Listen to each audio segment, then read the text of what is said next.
Now, Donald Trump came out and said that Bad Bunny's performance was one of the worst ever. Not that his opinion really matters that much, not that it's breaking any grounds, but I wanted to go over it. And before I go any further, I just want you to think about your own opinion of the halftime show for the sake. And let's say, for the sake of this video, you don't really listen to Bad Bunny, or you don't really speak Spanish that much, or you don't understand Spanish. But you still sat down and watched the halftime show, and when you saw it, it was better than you had expected. Regardless of if you've listened to him before, or if you even understood what he was saying, or if you speak Spanish or not, you can come to your senses and you realize that the show was better than you thought it was going to be. You realize that the show was better than you heard it was going to be. Then you hear your president come out and say it was the worst performance by far.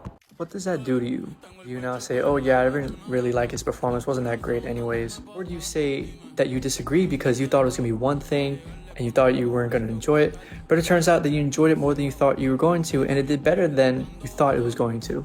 Now look, Trump stating his own opinion about Bad Bunny's performance does nothing to my own opinion.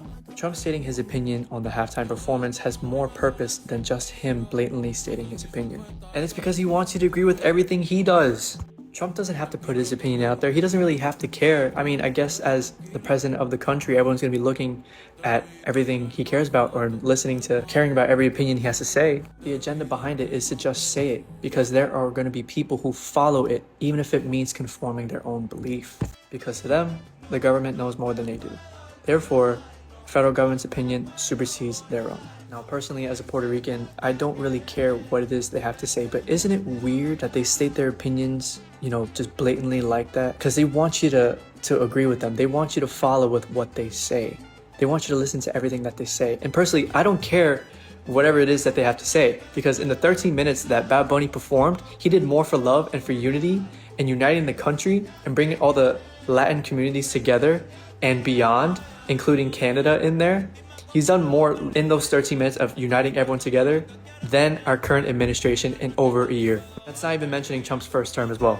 Which brings up the question to me, what's the goal? What's the agenda?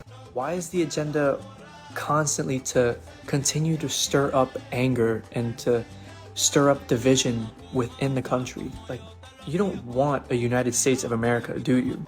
Or do you just want to divide people? Because when you divide people, you separate their power. You divide their power. And that's good for them, and it's not good for us.